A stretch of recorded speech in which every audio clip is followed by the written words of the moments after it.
Maka di fikih siasah syar'iyah, ketika dibahas apa syarat-syarat seorang pemimpin, ya, maka yang pertama tentu yang secara logika adalah dia sehat jasmani rohani.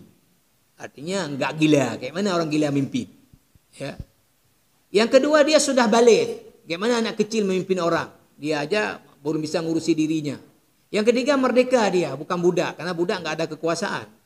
Ya. Nah, soal perempuan itu khilaf di antara para ulama. Nah, berikutnya inilah dia. Namanya apa? Tadi al-adalah. Ya, itu bahasa integritas. Apa al-adalah? Mulazamatut taqwa. Orangnya adalah orang yang bertakwa. Kenapa ini penting? Ya karena kalau orang pinter tapi dia enggak bertakwa, akan dia gunakan kepinterannya untuk ngolah, untuk memperkaya diri. Kenapa penting kemudian yang berikutnya adalah al-kifayatul ilmiyah, kapasitas keilmuan dan kapasitas kepemimpinan. Kenapa ini penting? Bagaimana orang mengurus sesuatu yang dia nggak ngerti tentang itu? Ini misal ya. Misal aja ini nggak mungkin memang. Prabowo telepon saya misalnya. Pak Ustadz ini saya minta menjadi Menteri Keuangan gimana? Siap. Saya akan katakan enggak siap Pak Presiden. Saya nggak ngerti moneter. Saya nggak ngerti inflasi. Saya nggak ngerti ekonomi makro. Kayak mana jadi Menteri Keuangan? Pak Ustadz, bagaimana kalau saya minta jadi Menteri ESDM gimana? Oh saya harus mengatakan nggak bisa Pak Prabowo. Maaf Pak Presiden, saya nggak paham tentang pertambangan. Kayak mana mengurus pertambangan nggak ngerti. Ya. Abu Dzar Al-Ghifari dalam hadis Sahih Muslim, itu dari sisi mulazamatut taqwa memang orang terkenal zuhud, orang terkenal wara. Minta jabatan kepada Nabi, kalau kata Syekh Muhammad Hasan diminta jadi gubernur. Nabi tolak. Abu Dzar katakan, "Ala tastakmiluni ya Rasulullah?" Saya kenapa Rasulullah enggak diangkat? Ya. Kata Rasulullah apa? "La ya Abu Dzar, innaka dha'if wa innal amana wa inna yaumal qiyamati khizyun wa nadamah." Jangan. Kamu enggak mampu. Enggak mampunya di mana? Di kapasitas leadershipnya enggak mumpuni. Maka Nabi tidak kasih. Inilah yang harus dilihat kata Syekh Yusuf Al-Qardawi pada seorang calon yang akan dipilih.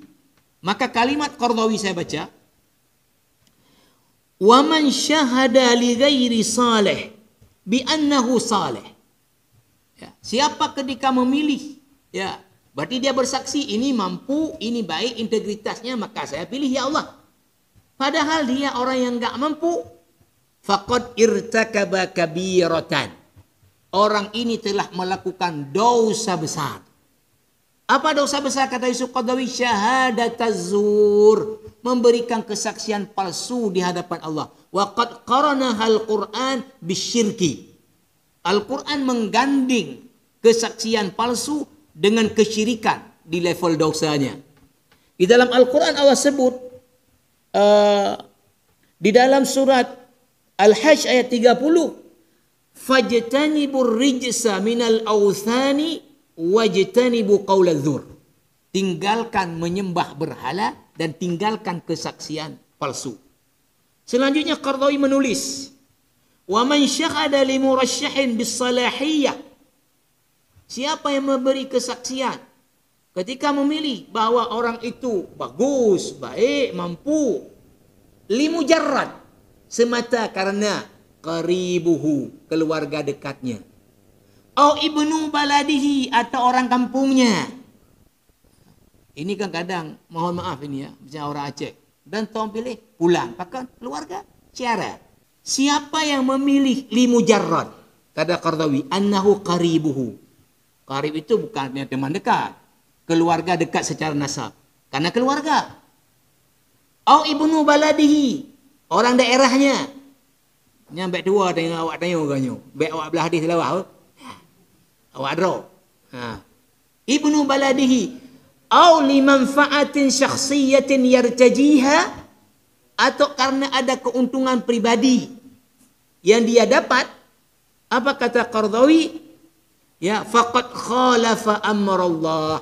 Orang itu telah menyalahi perintah Allah di mana Allah menyuruh kita memberi saksi secara jujur karena Allah di surah At-Talaq ayat 2, wa aqimus syahadata lillah. Selanjutnya, sudah di ujung. Selanjutnya Syekh Muhammad Hassan mengangkat satu hadis. Hadis ini Sahih Bukhari. Ketika Nabi sedang memberi kajian di Masjid Nabawi, datang seorang Arab Badui. Namanya Arab Badui, orang tinggal di pedalaman. Ya, kurang pendidikan. Nabi sedang bicara, dia langsung motong. Dia tanya apa? Mata sa'ah, kiamat kapan? Nabi tidak respon. Kata para sahabat, ada yang mengatakan Nabi enggak dengar, ada yang mengatakan Nabi dengar, cuma Nabi enggak suka cara motong itu. Nah, kalau kita lihat Nabi dengar. Karena setelah selesai Nabi berbicara, Nabi tanya balik, manis sa'il anis sa'ah? Siapa yang tanya tadi tentang kiamat? Ha anadha, saya. Kalau Rasul mengatakan apa? Idza dhuyyi'atil amanah fantadhiris sa'ah. Kalau amanah sudah disia-siakan, tunggulah kiamat. Arab Badui tanya balik, wa kaifa idha'atuha ya Rasulullah? Bagaimana bentuk menyia-nyiakan amanah wahai Rasulullah? Rasul mengatakan, qala idza wusidal amru ila ghairi ahli fantadhiris sa'ah. Wa fi riwayah idza usnidal amru ila ghairi ahli fantadhiris sa'ah. Kalau satu urusan diserahkan kepada orang enggak mumpuni. Enggak mumpuni secara kapasitas, enggak mumpuni secara integritas. Itulah dia tanda menyia-nyiakan amanah. Jelas kepemimpinan adalah amanah seperti Nabi kata kepada Abu Dzar tadi, wa innaha amanah. Dan ini adalah amanah yang sangat besar. Maka ya, tadi kalau menyerahkan satu urusan kepada orang enggak mumpuni, ini pengkhianatan terhadap amanah. Maka Syekh Muhammad Hassan menulis kalimat menurut saya keras. Kata beliau apa? Wal ummatul khainatu hiya allati tuqaddimu man laysa ahlan li an yataqaddam wa tuakhir al akuffa. Masyarakat pengkhianat adalah masyarakat yang mendahulukan orang yang gak layak dengan meninggalkan orang yang mampu. Maka kan pengkhianat kalau seandainya memilih orang yang gak mampu dan meninggalkan orang mampu. Beliau mengatakan al-ummah al-khainah. Oke. Selanjutnya, nah, ini setelah ini sudah masuk kepada kesimpulan. Ini kalau kita lihat ya realitas ya. Calon gubernur hanya 2 pasang. Calon gubernur. Ya. Mari kita gunakan barometer tadi. Kapasitas dan integritas. Maka apa yang saya ingin sampaikan bahwa apa hukum tadi ya adanya pemimpin, ulama mengatakan fardu kifayah. Bukan fardu ain, yang penting pemimpin ada. Ya. Maka seandainya, ini pertanyaannya, seandainya ada orang yang bersikap, aduh enggak mau saya pilih, semuanya enggak ada yang pas, enggak datang saya. Dari sisi itu fardu kifayah enggak dosa dia. Karena fardu kifayah.